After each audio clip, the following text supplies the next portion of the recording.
Oh, movie lovers, everywhere, every place, wherever you are, whether you're over in Wales, right in, or Australia, yes, the land of Oz, down under. Anyway, Canada, the United States, movie lovers are everywhere. They're all over the place.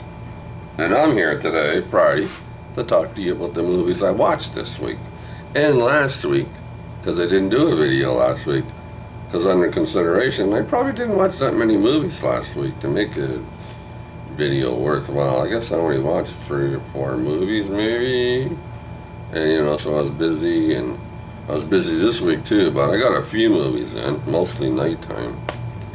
You know, been watching the Blue Jays play, right? Been watching Big Brother, and been watching football games, and so yeah. Anyway, let's get on to the movies I watched this week and last week. Let's talk about them. All right, Percy. I watched a movie called Percy on the movie channel here on Rogers. Yes. What was the year was this? I think this is 2021. Pretty new movie. I didn't write down the year, but it's got to be that. It's got to be at least 2021. A farmer and a lawyer join forces with an environmental activist, Rebecca Saluka, to fight a battle, a corporate giant, Monsanto. I think that's how you say it. Yeah, starring Christopher Walken. He's a farmer. He has a big farm. I think it's in Canada. And, you know, he grows wheat and stuff like that, right? And Christina Ricci, she's the activist. And Zach Braff is the lawyer. He gets a lawyer. And he takes on the big company. He gets sued by this big company, Monsanto. Yeah, they're giants. So some of the seeds that this gentleman has planted and grown and stuff, they say it belongs to them. And they want him to stop. And they want all his seeds and everything. And he has to put up a fight. He goes all the way to the Supreme Court. Now, does he win? It's based on a true story. This really did happen. This happened to a lot of farmers back then. Yeah, they all get sued by these big company, which is Monsanto. Anyway, it's a very good movie. They all played very good parts. Christopher Walken is very, very good in this movie. So if you haven't seen it, watch it. I give it an 8. An 8. It's based on a true story. Alright, what else did I watch? Oh, The Good Liar. Movie channel here, Rogers movie channel. I've seen this before, maybe last year? Maybe. I watched it again. I liked it. 2019, yeah.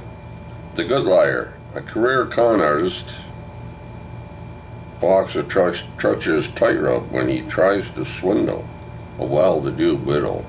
The widow, of course, is Helen Mirren. And the swindler is Ian McKellen. He's the old guy in the X-Men, right? Yeah, Helen Mirren's been around for the last 40 years. She was a good-looking young girl, and she's a good-looking old girl. So, yeah, Helen Mirren. Very good actress, very good. I like her in a lot of her movies. I gave this one an 8, The Good Liar. Very enjoyable. Yeah. This guy, old farts out the swindler. Goes on dates, moves into her house, wants to take her for all her money. Yeah. But what happens? Well, you know what that means, right? You're going to have to watch the movie. Anyway, what else did I watch?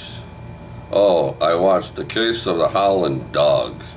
Perry Mason, starring Warren Williams. He's investigating 3 murders. Yeah, and all has to do with a marital breakup, a mix-up in the marriage department. But he seems to be more of a, I don't know, private eye, detective, investigator in this, more so than Perry Mason. I don't think there's anything in court. He's always in this big house or something. So yeah, it's a little confusing. Perry Mason, you know the Perry Mason? Take it from the book. What's his name? I forget his name. He wrote a lot of books, so just take it from that. I give it a 7. It's all right. It's not a bad movie. It's all right. What else did I watch? Oh yeah, that of course that was on TCM. Should say TCM, right? then I watched another movie on TCM. It's called The Naked City. I've seen this movie before. I don't know how long ago, but it must have been a while ago. But 1948. Yeah, the New York City detectives chase leads and grill suspects in their relentless search for a Playgirl's killer. Right? You get a call. There's a girl dead in this apartment. She's in the bathtub. She's drowned. So they think she drowned, but she didn't drown. Right? Find out later she was murdered. Somebody murdered this young girl.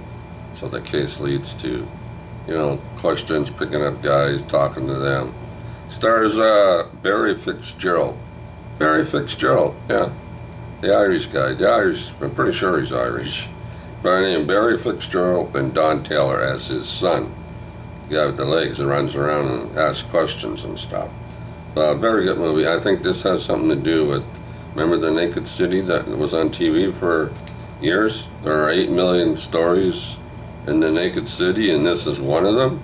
I used to watch that back in, what was it, late 50s, early 60s, The Naked City? Pretty sure I seen it on TV. I gave it a 7. I liked it. I'd watch it again. Yeah. Nice movie. You know, who did it? Who did it? Who was this bastard that killed this young girl? Anyway, 7. I watched this movie also. We all know this movie from 1993, starring Liam Neeson, right? Yeah. Ralph Fiennes, Ben Kingsley. True story. Saved a bunch of Jewish people working in his factory. Yeah, this is a very good movie. Y'all know this one. What did I give it? I gave it an 8. This movie usually ends up with an 8 or a 9. But hey, what are you going to argue over that? So I gave it an 8. Maybe next year it gets a 9. Who knows? Anyway, 99% of this movie is excellent. Don't have a problem with it. Although my buddy and my good buddy, my friend Bobby Gass, did bring up a point, which I kind of took into consideration. I watched the movie, and he's right. At the end of the movie, it was a little over the top, right? For Schindler to break down and start bawling and crying. I didn't get that part either. That ending was I wasn't crazy over it either, Bobby Gass. I agree with you 100%. There was no need for that. There's no need for crying and breaking down. He should have just stood there and let everybody pat him on the back. It would have been a better ending, I think. But you know, everybody can argue the point of the ending of this movie, but yeah, it was a little over the top. But anyway, 99% of this movie, very good. Ralph Fiennes' character sits on his deck overlooking the campsite, picks up a rifle, shoots people, just for the fuck of it. Somebody's sitting there, right, you know, sitting there chatting with somebody, shoots them. Bang, you're fucking dead. Right?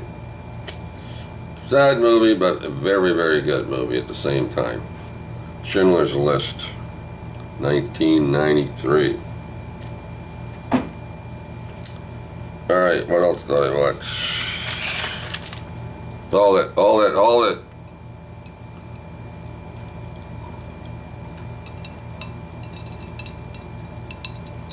Jeez, the ice cubes are melting already. Get the air conditioner on. It's hot here in Toronto. Humid. I was out earlier. Down in the Shoppers Drug Mart picking up my drugs. I had to go to the bank, get money. Anyway, by the time I got home, I met my daughter Kelly downstairs. And you know, coming in the building, I said, "Oh Jesus, it's hot. I gotta go upstairs and turn the air on."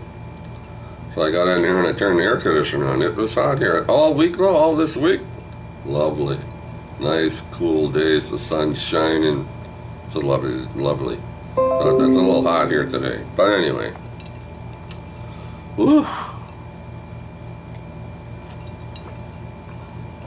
Whoa.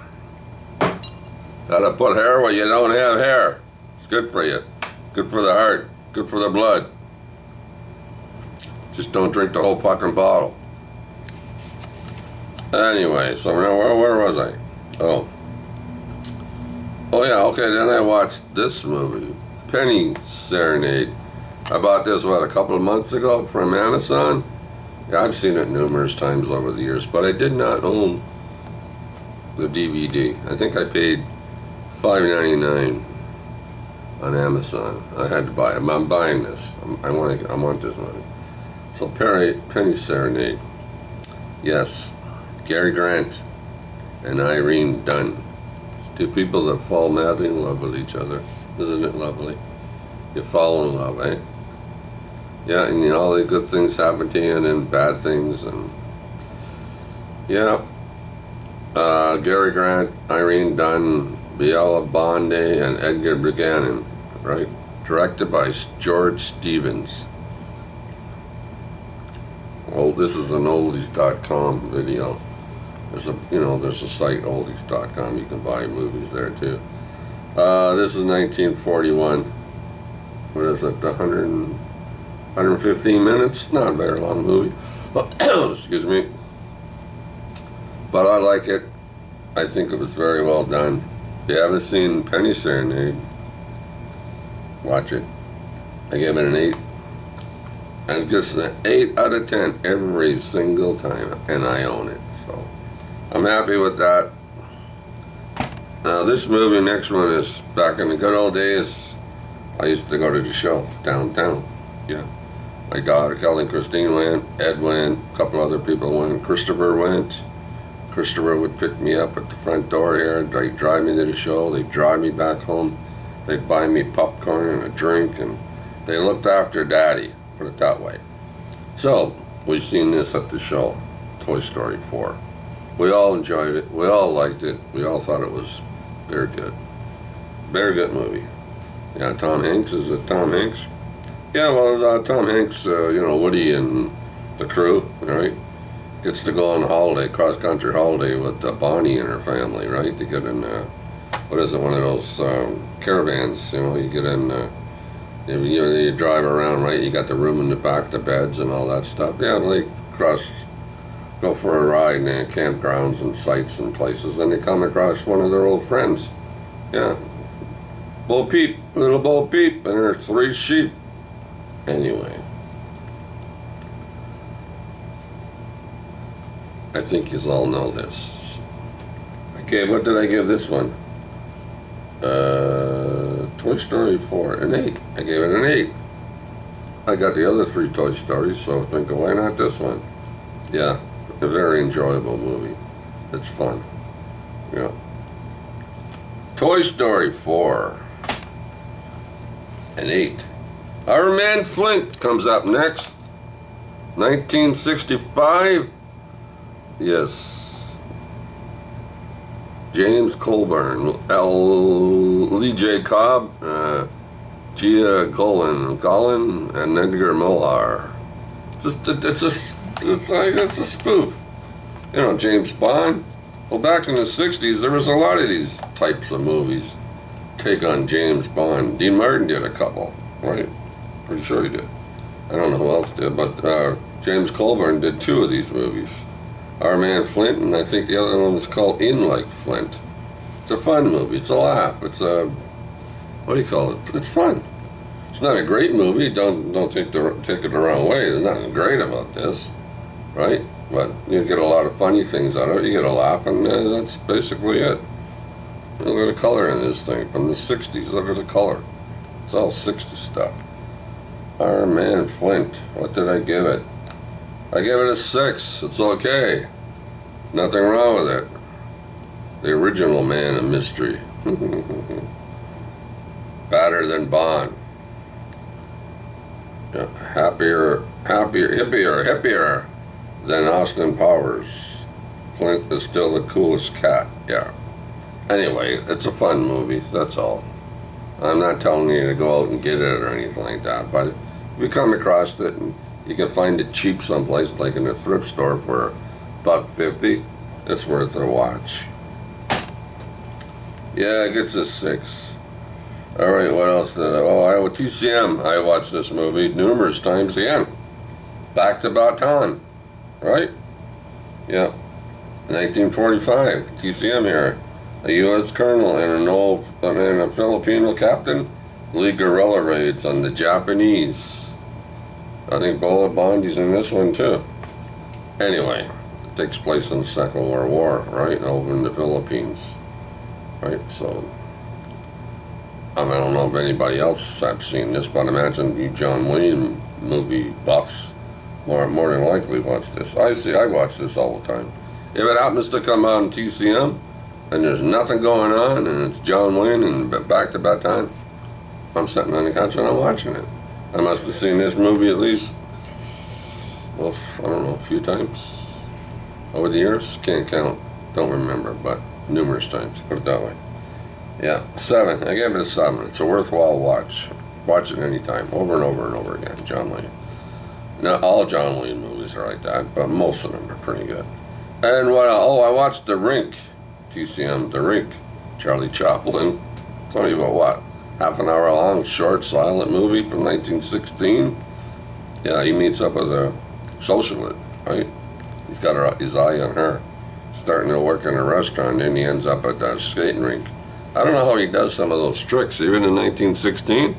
It's like he's skating on his, almost down near his back, and he gets up and I don't know how he does it, but it's fascinating. Yeah. So what did I give that? I gave it an 8. It's fun. It's laugh. You laugh your fucking head off. Sorry, didn't mean to swear. Get carried away. The RINK, 1916, an 8. Abandoned Ship is the next one on the list. TCM, 1957, a British movie. Yeah, Tyrone Power, good-looking guy. 1957. Yeah. Tyrone Power is an officer suddenly in command of a lifeboat, holding survivors of a luxury liner that was torpedoed by the Germans. And a lot of people end up on the lifeboat. There's people hanging on the side of the lifeboat, right, holding on to the side, and there's people inside the lifeboat. Well, he's in charge. He ends up being the captain. I guess he's got more, what's that word, authority than everybody else, so they all look at him to be the boss kind of thing, right? So this movie is a lot more intense than Alfred Hitchcock's Lifeboat. If you watched Lifeboat with Alfred Hitchcock, this one's 10 times more intense than Alfred Hitchcock's. Although I'm not knocking Alfred Hitchcock, don't take it wrong, I'm not knocking Alfred Hitchcock's Lifeboat movie, no. But this one, right, as time goes by, you know, they got no water, they don't have that much to eat, right? So sooner or later, shit, you know, hits the fan and you got to do things, and it's like, you know, what's going to happen to all these people? There's not enough room, and somebody's got to go, right? You got to make up your mind. Like, some people die on the way. They just die. That's it. Cold. Johnny's dead. All right, let him go. Dump him over the side. But sooner or later, something's got to give. I ain't telling you any more about it, but it's rough, man. It's a rough movie to watch. I gave it an 8 out of 10. Tyrone Power. British movie. I watched it on TCM. Alright, no one else. I watched this one on TCM also. A Yank in the R.A.F. Tyrone Power. And Betty Grable. Yeah, the girl with the legs.